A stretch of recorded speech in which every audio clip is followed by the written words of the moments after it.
सकती है? Is it possible for a car to be banned not for its speed but for its sound? Is it possible for you to drive at 90 meters per hour in reverse? It's possible if it's a supercar. All right.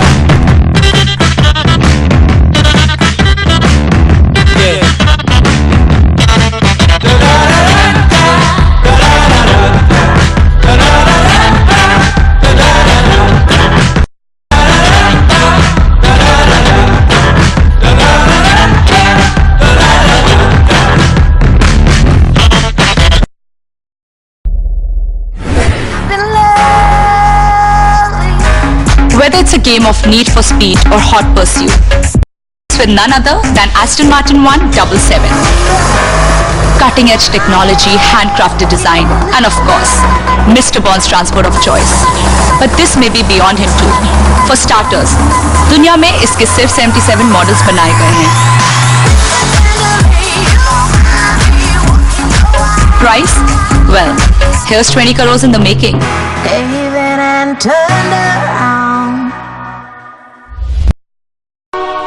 जब मशहूर British brand Aston Martin ने घोषणा की कि वो अपनी पहली super car बनाने जा रही है, तो पूरी दुनिया की नजरें इसी कंपनी पर जम गईं। खासकर जब ये कार एस्टन मार्टिन 177 नई ऊंचाइयों को छूने वाली थी, स्पीड, डिजाइन और कीमत के मामले में। पिछले 94 वर्षों से एस्टन मार्टिन जो कुछ है, ये एक अल्टीमेट एक्सप्रेशन है। ये इतना स्पेशलाइज्ड प्रोजेक्ट था कि इसमें 177 का अपनी मेगा फैक्ट्री का निर्माण भी शामिल था।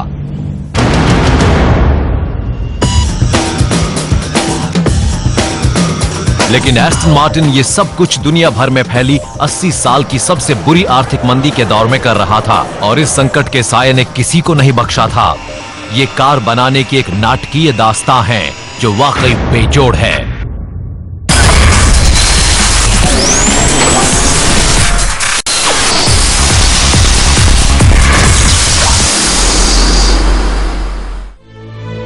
अपने बेजोड़ इंग्लिश स्टाइलिंग वाले हाथ से तराशे डिजाइन और जेम्स बॉन्ड की पसंदीदा कार होने के लिए मशहूर एस्टन मार्टिन ने 2007 में अपनी सबसे महंगी प्रोडक्शन कार पर काम शुरू किया। इसकी लागत 10 लाख पाउंड स्टर्लिंग से भी ज्यादा थी।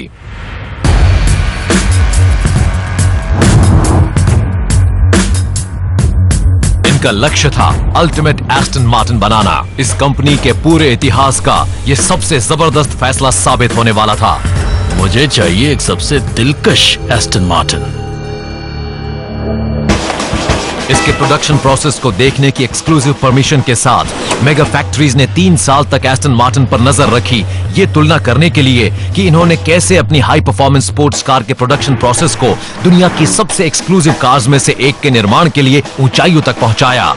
हम देखेंगे कि ये सुपर कार कैसे बनती है, इसके कंसेप्शन से लेकर इसके डिजाइन के शुरुआती विचार तक। कभी किसी कैमरा क्रू को हमने भीतर नहीं जाने दिया कि अंदर आकर देखिए। और कैसे एस्टन मार्टिन ने ऑर्डर और प्रोपोर्शन के पुराने लगभग अनजाने से तरीकों को लेकर आप किसी चीज के प्रोपोर्शन को ठीक ठाक रखें तो वो लोगों को आकर्षक लगने लगेगा कुदरती तौर पर। उन्हें कार के हर हिस्से में शामिल किया। हम इस सुपर कार को बड़ी मशक्कत से तराशने और बनाने के पूरे सफर का जायजा लेंगे, और साथ ही उस इंजन का निर्माण भी देखेंगे जिसे अपनी तरह का सबसे ताकतवर इंजन बनना था। इंग्लैंड के खुले इलाके वॉरिकशायर में एस्टन मार्टिन की अल्ट्रा मॉडर्न फैक्ट्री है, जहां इनकी हाई परफॉर्मेंस स्पोर्ट्स कार बनाई जाती हैं। इनके नाम काफी अनोखे हैं, जैसे वैंटेज, विराज और डीबी रेंज। एस्टन मार्टिन की बागडोर सीईओ डॉक्टर बेट्स के हाथों में है। इंजीनियरिंग में डॉक्टरेट इस शख्स को पता है कि नतीजे हासिल करने के लिए क्या चाहिए। आप कह सकते हैं कि मेरा काम बहुत मजे का है, लेकिन ये कड़ी मेहनत वाला काम है। अगर आपको कड़ी मेहनत पसंद है तो ये मजे का काम है। इस कंपनी के इतिहास में 3 अहम हेड्स हुए हैं, लेकिन इसके अब तक के सबसे कामयाब युग में डॉक्टर बेट्स ने ही इसकी अगुवाई की है। ये एस्टन मार्टिन रेस टीम के एक अहम मेंबर भी हैं। ये बहुत स्पोर्टी है, चलाने में बहुत अच्छी है, और इस कंपनी को इसका नाम रेसिंग से ही मिला है। असल में इसके फाउंडर लायनल मार्टिन और रेस में उनकी पहली कामयाबी की जगह एस्टन हिल को मिलाकर ही इसका नाम एस्टन मार्टिन रखा गया था। और डॉक्टर बेट्स ने इस कंपनी को अपने 40 साल पुराने कारखाने को छोड़कर वॉरिकशर आने को कहा। ये गेडन में अपनी बिल्कुल नई और शानदार मेगा फैक्ट्री में आ गए हैं।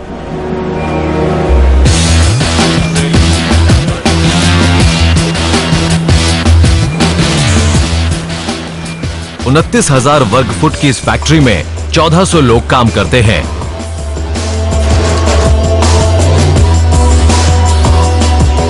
हर कार को उसके खास ऑर्डर के हिसाब से बनाया जाता है और आमतौर पर इसमें 220 मैन आवर्स लगते हैं।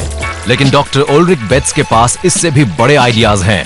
2007 में इन्होंने इसी बिल्डिंग में अपनी टीम को बुलाकर एक एस्टन मार्टिन सुपर कार बनाने पर विचार करने के लिए कहा। डायरेक्टर ऑफ डिजाइन मेरिक राइखमन को ये बात अच्छी तरह याद है और उल्रिक ने मुझसे कहा कि उन्हें चाहिए एक सबसे दिलकश एस्टन मार्टिन जो बस एक प्योर इमोशन की तरह हो, एक ऐसी चीज जिसे कोई भी हासिल करना चाहे। और एस्टन मार्टिन के पास प्रेरणा लेने के लिए अच्छा खासा इतिहास है। ये लोग बिल्कुल जीरो से शुरुआत नहीं कर रहे हैं। ये 94 साल का इतिहास है। ये इस ब्रांड और इस कार पर काम करने वाले लोगों की दीवानगी का प्रतीक है। डिजाइन सबसे अहम है। इसे ट्रेडिशनल होना चाहिए और लगभग 100 साल के इतिहास पर आधारित होना चाहिए, लेकिन साथ ही इससे बिल्कुल रैडिकल होने की भी उम्मीद थी। मेरिक की डिजाइन टीम जानती है कि इन्हें नई ऊंचाइयों पर पहुंचना है। अपनी हदों को आगे धकेलते हुए हम इस कार को कहां तक पहुंचा सकते हैं? इस कार के लिए एक सरफेस लैंग्वेज कैसे बना सकते हैं जिसमें एस्टन मार्टिन की पहचान भी मौजूद हो, लेकिन यह एस्थेटिक का एक एवोल्यूशन है। अक्सर हमारी टीम रात को बिल्कुल अकेले में म्यूजिक ऑन करके स्केल मॉडल डेवलप कर रही होती थी और आसपास कोई भी नहीं होता था। आधी बिल्डिंग में लाइट्स बंद रहती थी। हम सब एक टीम के रूप में डिजाइन कर रहे होते थे और एक दूसरे को आइडियाज देते रहते थे जब तक कि हम सही कार तक नहीं पहुंच गए।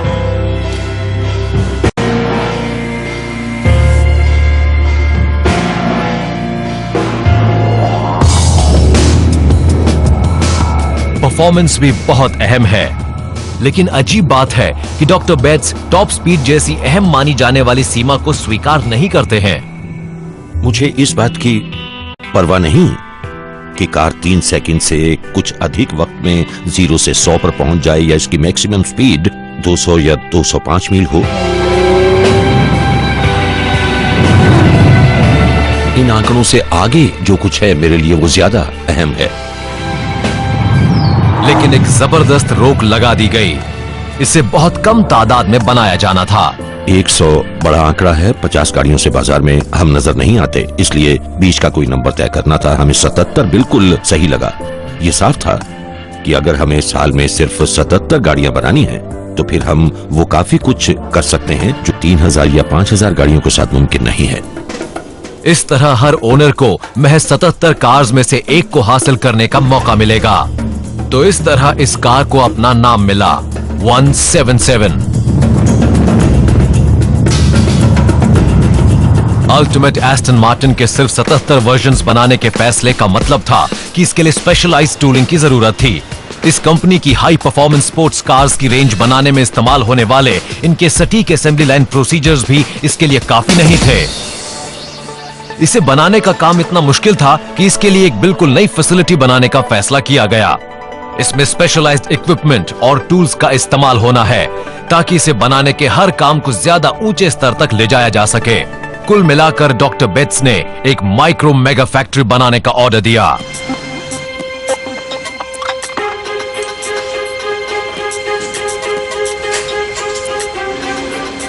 "177 फैसिलिटी कहलाने वाली इस लेबोरेटरी जैसी जगह में बिल्कुल नए क्रिएशन के लिए सारी तैयारियां थीं।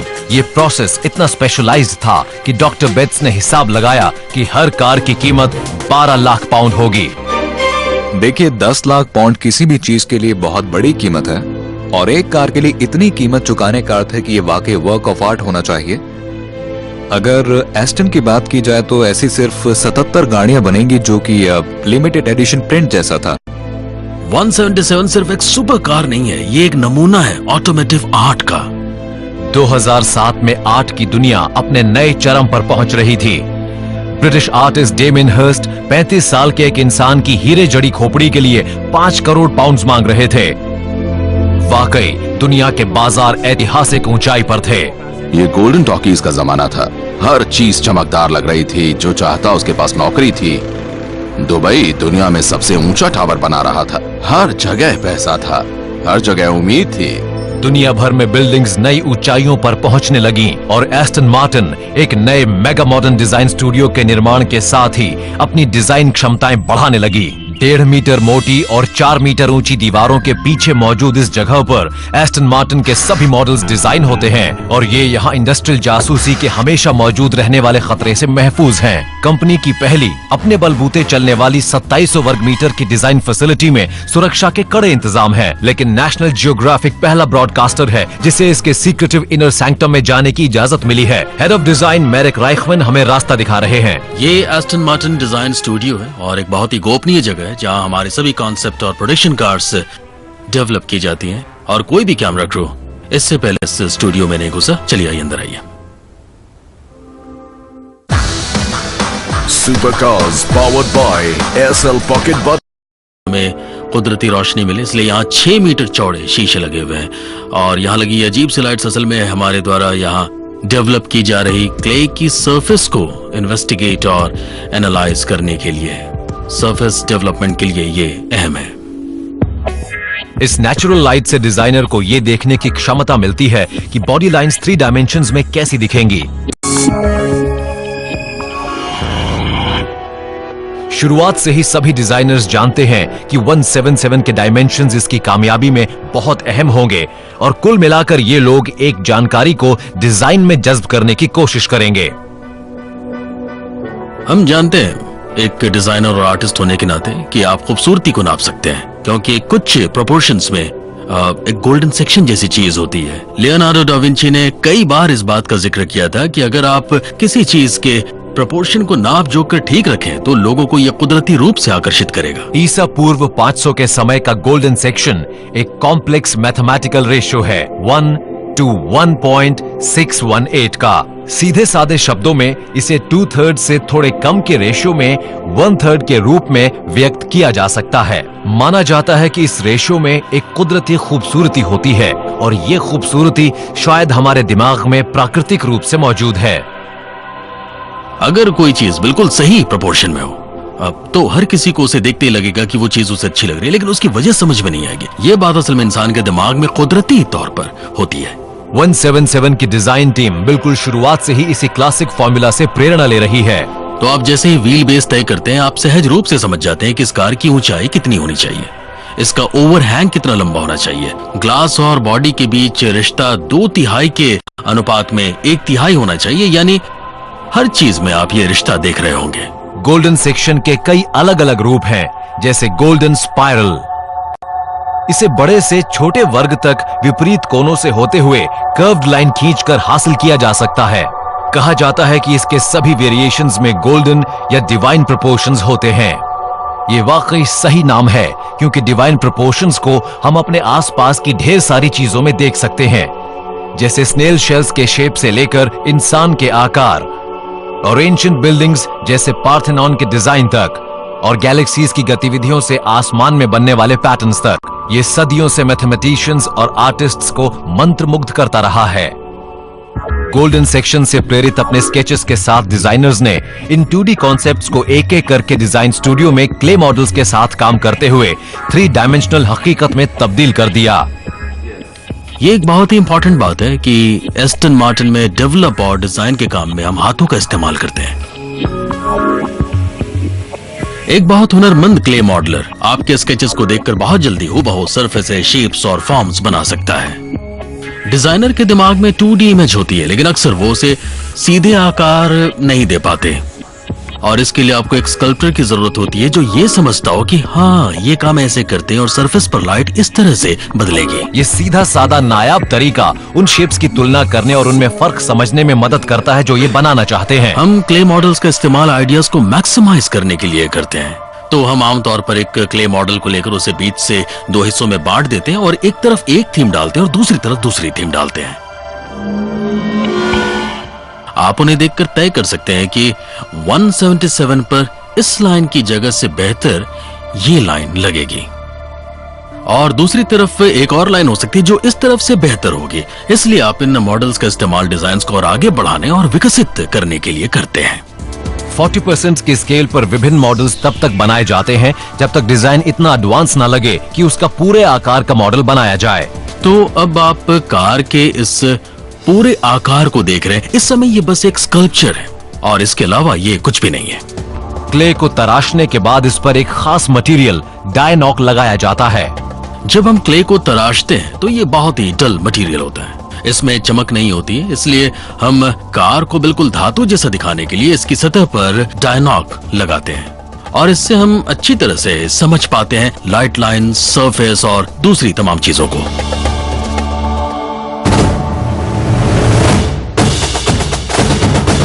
कार की सरफेस लैंग्वेज को अंतिम रूप दिया जा रहा है और उधर इंजन पर भी काम शुरू हो गया है। डिजाइनर्स की तरह इंजीनियर्स के भी कुछ गाइडिंग प्रिंसिपल्स हैं। एस्टन मार्टिन के सबसे जबरदस्त रेसिंग ड्राइवर्स में से एक और 177 के चीफ इंजीनियर क्रिस पॉरेट जानते हैं कि कार की कामयाबी में इंजन परफॉर्मेंस कितना अहम होगा। 177 के दिल यानी इसके इंजन को बहुत पावरफुल होना चाहिए। शुरुआती स्टेज में इंजीनियर्स ने एक नेचुरली एस्पिरेटेड इंजन का इस्तेमाल करने का फैसला किया। एस्टन मार्टिन के शुरुआती दिनों से ही नेचुरली एस्पिरेटेड इंजन्स का इस्तेमाल हो रहा है। इसका अर्थ है कि इंजन में कंप्रेस्ड हवा नहीं बल्कि बिल्कुल सामान्य दबाव वाली हवा का इस्तेमाल होता है। इसमें परफॉर्मेंस को बढ़ाने के लिए एग्जॉस्ट सिस्टम में टरबाइन नहीं होता। टर्बो या सुपरचार्जर जैसे सिस्टम्स किसी खास रफ्तार पर ही ये एक्स्ट्रा पावर डिलीवर कर सकते हैं। इसके विपरीत नेचुरली एस्पिरेटेड इंजन किसी भी रफ्तार पर अपनी जबरदस्त पावर दिखा सकता है। इसलिए इंजीनियर्स का टारगेट बहुत सीधा साधा है, इन्हें दुनिया का सबसे पावरफुल नेचुरली एस्पिरेटेड इंजन बनाना है। ये काम शुरू करने के लिए क्रिस पॉरेट ने अब तक के अपने सबसे ताकतवर इंजन्स पर गौर किया। ये डिजाइन कुछ हद तक हमारे V12 vantage engine DVS engine पर आधारित है। इसमें उसके ओरिजिनल ब्लॉक का इस्तेमाल होता है, लेकिन इसके बाद इसमें कई बिल्कुल अलग प्रोसेसेस होते हैं। कुल मिलाकर ये 177 के लिए खास तौर पर डिजाइन एक नया इंजन है। इस इंजन की एक बुनियादी खासियत है जिससे ये किसी भी स्पीड पर अपनी पूरी पावर दिखा सकता है। पावर किसी भी इंजन के लिए सबसे अहम है, लेकिन असल में कार को परफॉर्मेंस टॉर्क से मिलता है। एक बड़ा V12 इंजन होने की वजह से इसका एक बहुत वाइड और फ्लैट टॉर्क कर्व है, यानी कि इस कार के परफॉर्मेंस को किसी भी रफ्तार पर बढ़ाया जा सकता है। ये बहुत जल्दी 30 मील प्रति घंटे की रफ्तार से 200 मील प्रति घंटे की रफ्तार तक पहुंच सकती है। इंजन का टॉर्क असल में इस बात की पैमाइश है कि इंजन आपको पलक झपकते ही कितनी ताकत दे सकता है। टॉर्क से रफ्तार बढ़ाने की क्षमता मिलती है, जबकि हॉर्स पावर से टॉप स्पीड हासिल होती है। 177 के इंजन की खासियत यह है कि इसमें ज्यादा हॉर्स पावर के साथ ज्यादा टॉर्क वाला इंजन है। अब अगला स्टेज इनके द्वारा तय परफॉर्मेंस गाइडलाइंस का इस्तेमाल करते हुए वास्तविक इंजन बनाना है। फिर इस इंजन को डायनो नाम की एक मशीन पर पूरी तरह आजमाया जाता है।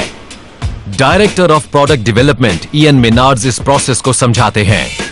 डायनो टेस्टिंग अहम है क्योंकि आप इंजन को कार में लगाए बिना ही उसकी तेजी और उसकी लोड रेंज को आजमा सकते हैं। हमने F1 टेस्टिंग के लिए लगाए गए डायनोस का इस्तेमाल किया। हम 220 मील प्रति घंटे की रफ्तार की फ्लैट आउट रनिंग की नकल कर सकते हैं। हम लो टॉर्क और हाई टॉर्क की नकल कर सकते हैं। 177 इंजन का ताल्लुक रोड कार टेक्नोलॉजी के मुकाबले रेस टेक्नोलॉजी से ज्यादा है।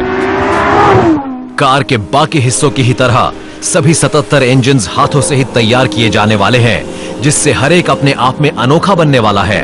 हम एल्यूमिनियम के एक ठोस टुकड़े को लेकर इंजन को आकार देने के लिए उसके बड़े बड़े टुकड़े काट कर निकाल रहे हैं। आप देख सकते हैं कि इन हिस्सों की मशीनिंग कैसे हुई है। एल्यूमिनियम के बिलेट पर कटर चलाकर कैसे इन हिस्सों को तराश कर निकाला गया है। इधर इंजन तैयार हो रहे हैं और डिजाइन स्टूडियो में कार के आकार को अंतिम रूप दिया जा रहा है।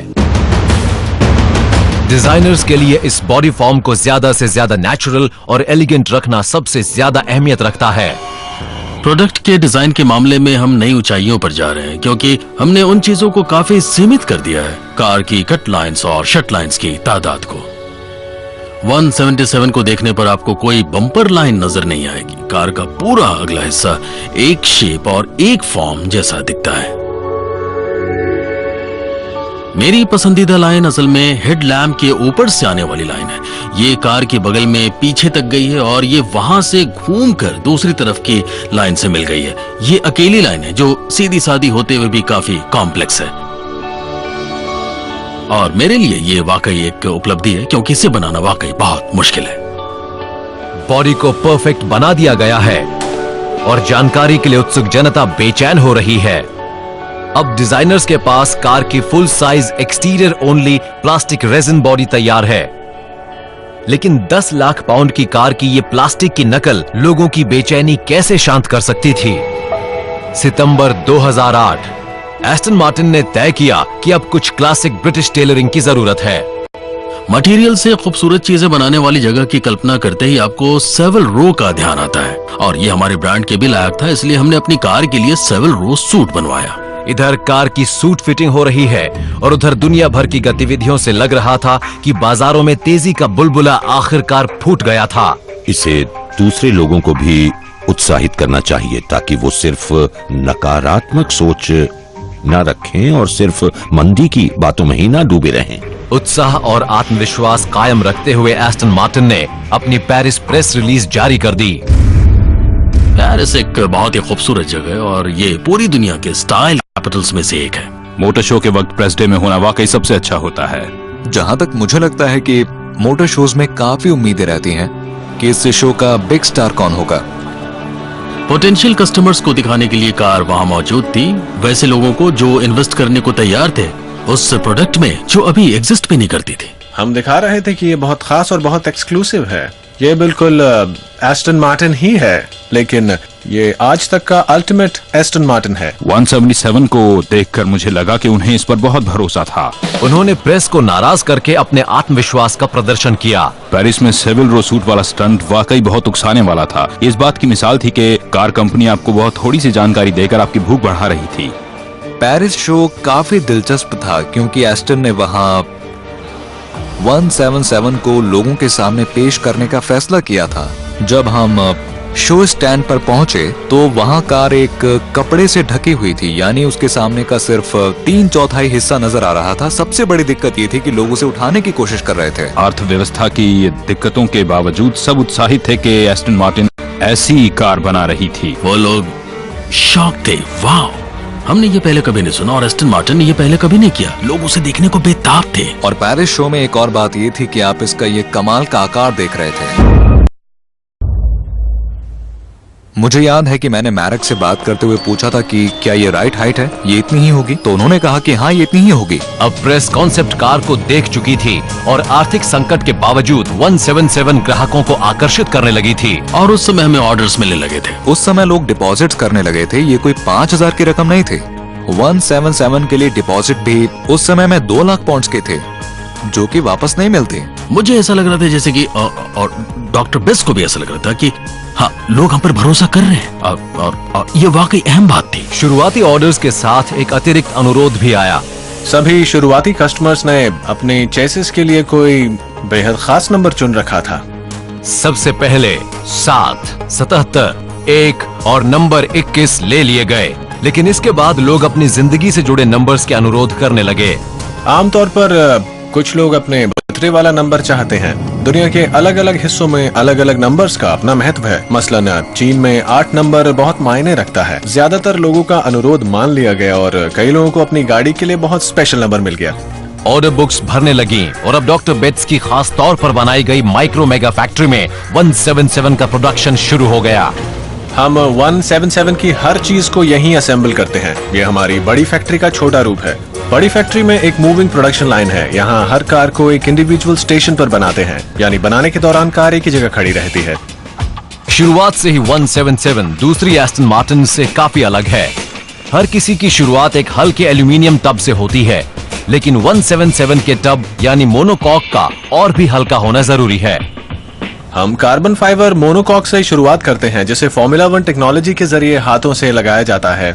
रेस टेक्नोलॉजी की बुनियाद पर इस कार्बन फाइबर टब को हाथों से बनाने में कुल 6 हफ्ते का समय लगता है। ये टेक्नोलॉजी लाइट वेट इंजीनियरिंग की सबसे अच्छी मिसाल है।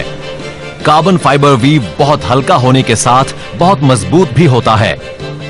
इस हाईटेक स्ट्रक्चर पर कार के बॉडी पैनल्स लगाए जाते हैं।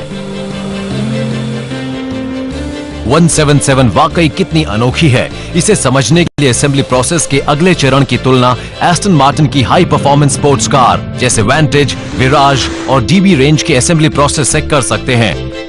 यहाँ मेन फैक्ट्री में ज्यादा बड़ी तादाद में गाड़ियों के बनने की वजह से रफ्तार और सटीकता पर ज्यादा जोर दिया जाता है। ये body in white assembly area है जिसमें प्री प्रेस्ड पैनल्स पर खास तौर पर बनाया गया एडहेसिव लगाया जाता है। एरोस्पेस टेक्नोलॉजी में काम आने वाला ये एडहेसिव पारंपरिक वेल्ड से ज्यादा हल्का और मजबूत होता है।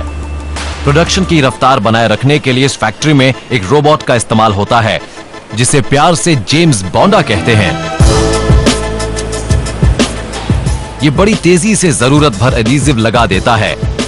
फिर इन पैनल्स के तैयार हो जाने पर इन्हें एक जिग में टब के इर्द गिर्द लगा दिया जाता है। सभी बॉडी पैनल्स को फिर एक साथ जोड़ा जाता है। निक लाइंस बताते हैं। यहाँ इस फैसिलिटी में आप देख सकते हैं कि साइड्स लगभग वीनस फ्लाई ट्रैप की तरह बंद होती हैं और फिर गाड़ी पर छत लगाई जाती है। प्रेशर और गर्मी से सभी हिस्से जोड़े जाते हैं ताकि फिटिंग एकदम सही हो।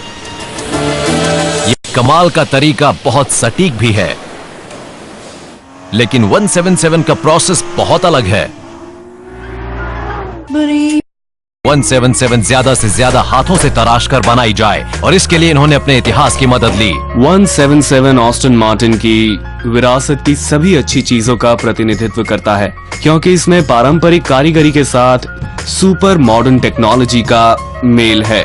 177 में परंपरा की मिसाल हैंडक्राफ्टेड एल्यूमिनियम पैनल्स में देखी जा सकती है। ये वाकई कमाल की बात है। हम एल्यूमिनियम शीट्स ला रहे हैं। ये लोग पैनल्स को यहाँ लाकर हाथों से उन्हें आकार दे रहे हैं और उन्हें साथ जोड़ रहे हैं, लिनिशिंग कर रहे हैं और अंतिम शक्ल दे रहे हैं। ये आर्ट, ये फॉर्म, ये स्कल्पचर ही इस कार की स्किन है। कार का पूरा पिछला हिस्सा एल्यूमिनियम के कंटिन्यूअस टुकड़े से बना है। इसकी शुरुआत कई छोटे टुकड़ों की एक सीरीज से होती है जिनकी हैंड मोल्डिंग की जाती है। फिर एक दूसरे से जुड़ने वाले हर टुकड़े को साथ रखकर हाथों से वेल्ड किया जाता है। लिनिशिंग वेल्ड को घिसकर इस हद तक बराबर करने की प्रक्रिया है कि वो नजर ना आए।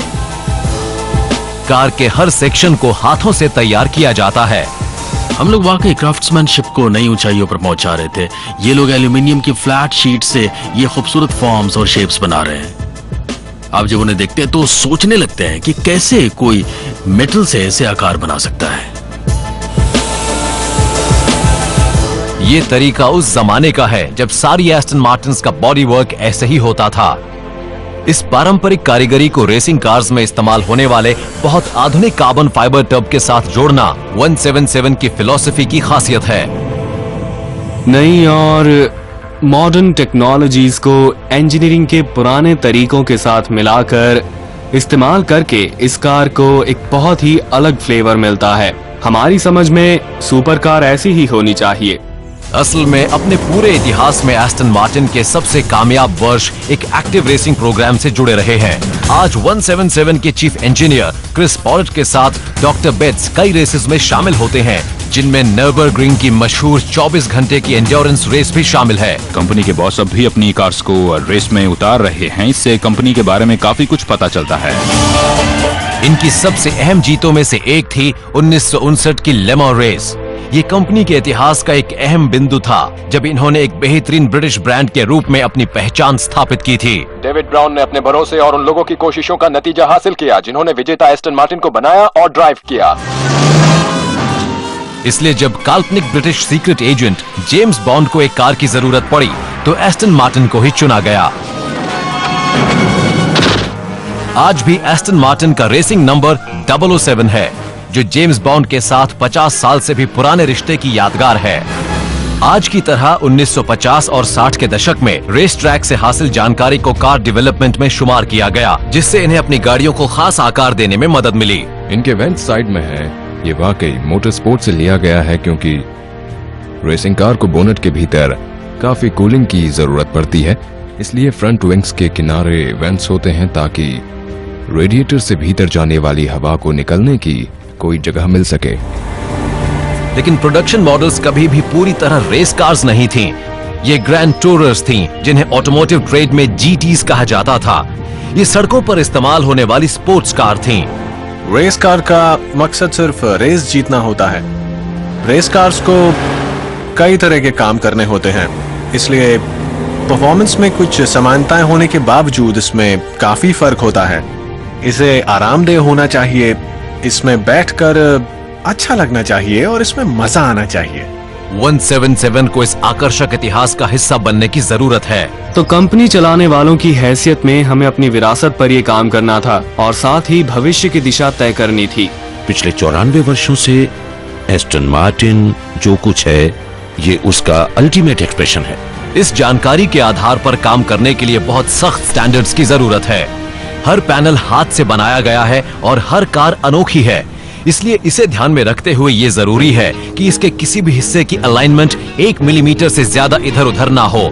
यहाँ 177 को 600 जगहों पर नाप जोक कर पक्का किया जाता है कि ये वाकई कलाकारी का एक अनोखा नमूना होने लायक है, और इसके बावजूद ये पूरी कार सभी मानकों पर खरी उतरती है। डिजाइन स्टूडियो में इसका इंटीरियर आकार लेना शुरू करता है। आमतौर पर आप पहले बाहर वाला हिस्सा बनाते हैं और फिर उसके बाद नंबर आता है इंटीरियर्स का, लेकिन आप कार में अपना पूरा वक्त भीतर ही बिताते हैं। एक बाहर का हिस्सा और एक भीतर का, लेकिन एक पूरी तरह से जुड़ी हुई चीज है और आप इसे एक दूसरे से कम या ज्यादा नहीं मान सकते। बाहरी हिस्सों की तरह इसकी शुरुआत भी क्ले क्राफ्टिंग से होती है, लेकिन इसमें कई चीजों का ध्यान रखना पड़ता है।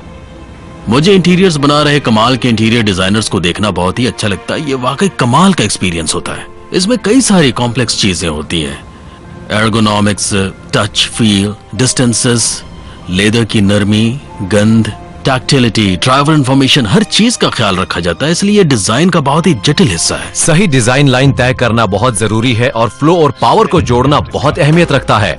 ये बहुत ही लंबा और शानदार डैशबोर्ड और सेंटर कंसोल है, लेकिन ये बहुत ही पावरफुल है और ये बहुत ही ज्यादा शालीन और बहुत लंबा है। सही लाइन का चुनाव हो जाने पर सरफेस टेक्सचर पर विचार किया जाता है। कार का दरवाजा खोलने पर 177 की वाकई अनोखी चीजों में से एक सील स्ट्रक्चर पर नजर पड़ती है, जो कार्बन फाइबर का है। इसलिए इसके जुड़ने की जगह बिल्कुल सटीक होनी चाहिए। जिस जगह पर कार्बन फाइबर जुड़ते हैं वहाँ कोई खामी ना रहे, ये पक्का करने में काफी मेहनत करनी पड़ती है। छोटे से छोटे पार्ट को 177 फैसिलिटी में भेजने से पहले हर बारीकी की जांच की जाती है। ये ऑर्डर कंपनी के सीईओ का है। मैं चाहता हूं कि छोटे से छोटे स्क्रू और बोल्ट की बारीकियां भी टेक्निकली सही हों।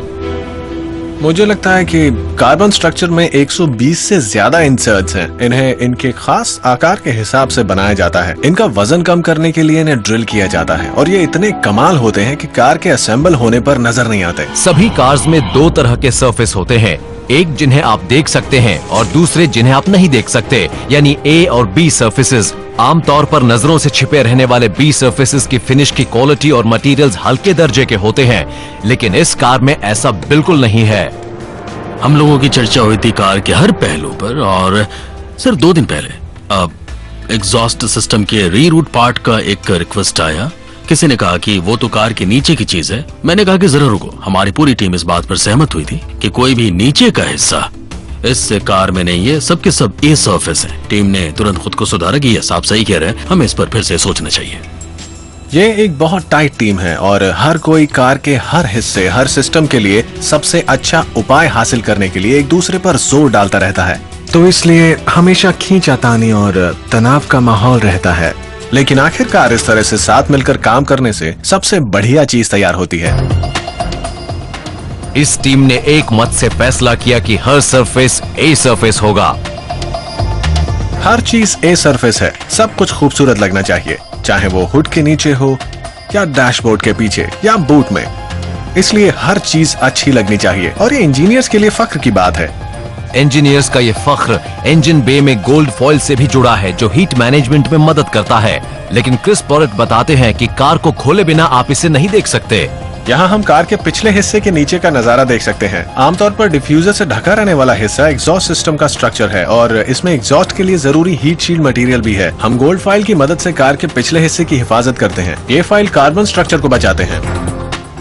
यहाँ पेंट शॉप में हमारे इंजीनियर्स प्रोडक्शन प्रोसेस को रिमोटली कंट्रोल करते हैं। ये सारा काम एक बिल्कुल एयर कंट्रोल एनवायरनमेंट में होता है ताकि धूल से ज्यादा बचाव हो सके। हर गाड़ी पर हम लोग बड़ी सावधानी से पेंट की 7 परतें चढ़ाते हैं, वो भी रोबोटिक्स और हैंड पेंट एप्लीकेशन की मदद से। हर कार पर पहले प्राइमर लगाया जाता है, फिर एक बेस कोट लगाते हैं, फिर इसे कस्टमर की पसंद वाले रंग से रंगा जाता है। आखिर में इस पर लैकर लगाया जाता है और आखिरकार इसे पॉलिश किया जाता है, जिसे इस कारोबार में डिटेलिंग भी कहते हैं। लेकिन 177 को पेंट करने का काम शाम को शुरू होता है। 177 पूरी तरह हाथों से रंगी जाती है। इस काम के समय यहाँ कम से कम लोगों को रखा जाता है ताकि कार की कलाकारी में और इजाफा हो सके। कस्टमर की खास मांग के हिसाब से तैयार रंग को 3 बार छाना जाता है और फिर हर पेंट पॉट में डालकर ये लगाए जाने के लिए तैयार हो जाता है। बॉडी वर्क की अंतिम तैयारी स्टैटिक इलेक्ट्रिसिटी को हटाने की है। इसकी पूरी सतह पर इलेक्ट्रिकली चार्ज्ड पार्टिकल्स फायर किए जाते हैं। इससे बॉडी वर्क न्यूट्रलाइज हो जाता है।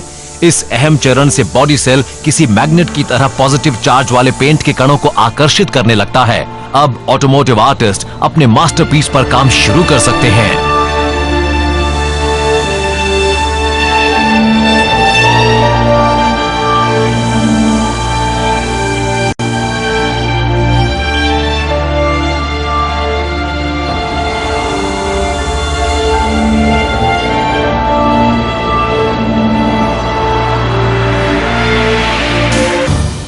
एक बार तैयार हो जाने पर बॉडी वर्क को रात भर के लिए अपने बिना धूल वाले क्लाइमेट कंट्रोल बूथ में छोड़ दिया जाता है। सुबह ये कार 177 फैसिलिटी में लौटेगी, जहां इसका इंजन असेंबली के अंतिम चरणों में है। इसके निर्माण की बारीकियों पर गौर करने का ये आखिरी मौका है। ये पावर ट्रेन असेंबली एरिया है, जहां हम इंजन को फ्रंट स्ट्रक्चर में और आखिरी का ट्रांसमिशन और ड्राइव लाइन से जोड़ते हैं। आप कवर, कार्बन फाइबर इंटेक और कैम कवर्स पर मशीनिंग की बारीकियों को देख सकते हैं। ये कार में ऊपर रहने वाले हिस्से हैं, इसलिए हम इन्हें ज्यादा ही हल्की और मजबूत चीजों से बनाना चाहते हैं। एग्जॉस्ट मैनिफोल्ड कार में एक हीट शील्ड से ढके रहते हैं, लेकिन ये हाथों से तैयार किए जाते हैं और हर कार के लिए बिल्कुल सटीक ढंग से बनते हैं। ये इकोनॉल से बनते हैं, जो फॉर्मूला 1 एग्जॉस्ट में इस्तेमाल होने वाला एक महंगा एलॉय है। ड्राइव ट्रेन को असेंबल करके कार में लगाने के बाद इंजन को लाया जाता है ताकि मेन स्ट्रक्चर से जोड़ा जा सके। यहाँ 177 पूरा आकार लेती है। यहाँ 4 बेज हैं और हर बे पर एक कार होती है। बनने के दौरान कार अपनी जगह पर खड़ी रहती है। हमारे पास लोगों की 7 टीम्स हैं जो यहाँ आकर कार पर अपना खास काम करती हैं। आप अब देख सकते हैं कि कार में इंजन, पावर ट्रेन और सामने की तमाम चीजें हैं। फ्रंट सस्पेंशन भी है, यहाँ तक कि इंटीरियर भी। हिस्सों को बेचैन कर दिया था।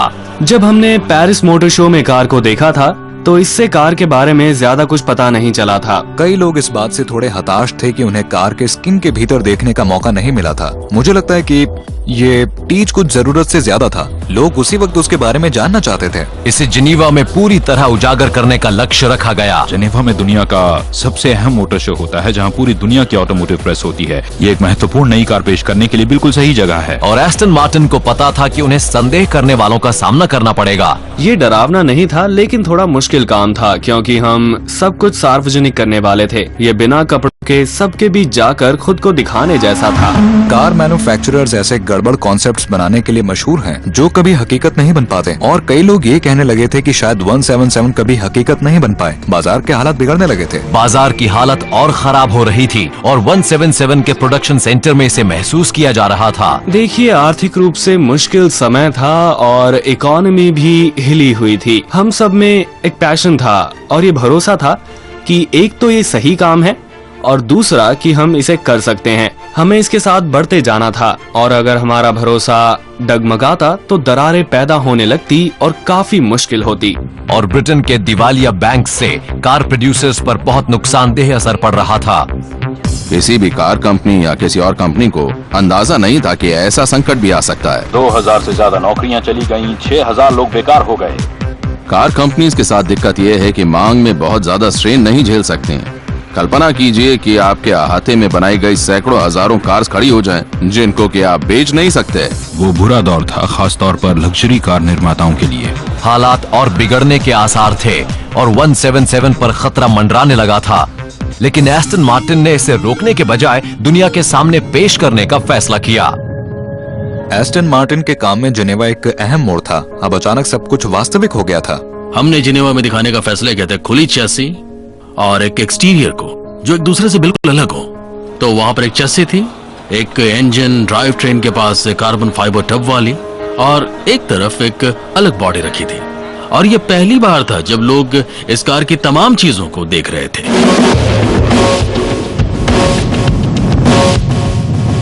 ब्रिटिश जर्नलिस्ट की प्रतिक्रिया असाधारण रूप से अच्छी थी। कार बहुत अच्छी लग रही थी। वो हर लिहाज से बहुत ही खूबसूरत थे। टेक्निकली बहुत इम्प्रेसिव थी। तस्वीरों में 177 को देखिए, ये कमाल की लगती है और असलियत में तो ये उससे भी खूबसूरत है। लग रहा था कि प्रेस के रिस्पॉन्स ने डॉक्टर बेट्स के पक्के इरादे और उनकी प्रतिबद्धता को सही साबित कर दिया था, लेकिन अहम सवाल अब भी बरकरार था। अब इन्हें ऐसे 77 लोगों की जरूरत थी जो ये कार खरीदना चाहते थे, और वो भी टेस्ट ड्राइव के बिना ही, क्योंकि 177 की फैक्ट्री में अभी इसे चलाकर आजमाया जा रहा था। तैयार होने के बाद कारें यहाँ आती हैं। आप देख सकते हैं कि ये कुछ अजीब सी हैं क्योंकि ये टेप से ढकी हैं। इसकी वजह यह है कि हर कार को रोड टेस्ट किया जाता है और ये टेप इनके पेंट सरफेस को बचाने के लिए है। हर एस्टन मार्टिन को खामियों की जांच के लिए रोड टेस्ट किया जाता है। व्हील अलाइनमेंट को बारीकी से ठीक किया जाता है, फिर इनकी मॉनसून टेस्टिंग होती है।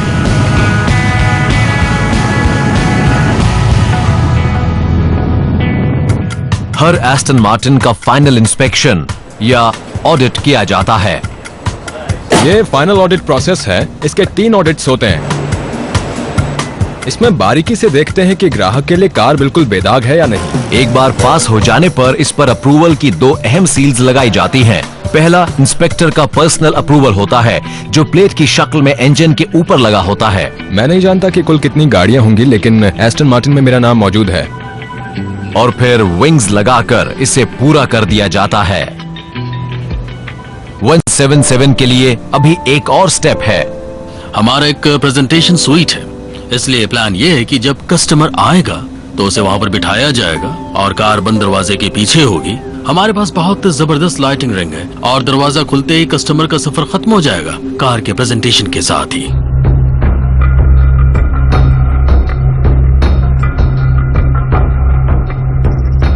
कारों की दुनिया बहुत अजीब है। अगर आप किसी प्रोडक्ट के लिए चाहत पैदा कर सकते हैं तो लोग उसे खरीदेंगे।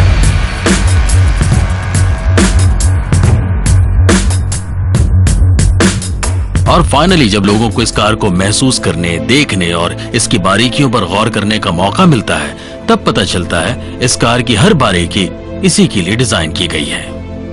ये बिल्कुल वैसा ही है और जैसा कि मुझे लगता है, मुझे इस बात पर बहुत नाज है। जब पहली कार शिपिंग के लिए तैयार हुई तो मैं सच बताऊं, मैं भावुक हो गया था। सच में बहुत भावुक। पहली बार हमने इस तरह का कोई प्रोडक्ट बनाया है इस नेचर का, तो हमने काफी कुछ सीखा है और हम इंजीनियरिंग से आगे बढ़ रहे हैं। हमने विजुअल से सीखा है। 177 सच पूछे तो भविष्य की चीज है। देखिए, ये तो 10, 20, 50 या 100 साल में ही पता चलेगा कि ये कार क्लासिक बनेगी या नहीं। फिलहाल मैं इसकी खूबसूरती देख रहा हूँ, पावर देख रहा हूँ, सोल देख रहा हूँ, क्राफ्ट्समैनशिप देख रहा हूँ। यकीन मानिए, मेरे लिए तो ये पीस ऑफ आर्ट है। उनकी ज्यादातर कार्स बिक चुकी हैं और कार की कीमत के लिहाज से ये बहुत बड़ी बात है। उन्होंने इस कार को उन सभी स्पेसिफिकेशंस के साथ बनाया है जिनकी उन्होंने घोषणा की थी, और ये वाकई इंप्रेसिव बात है।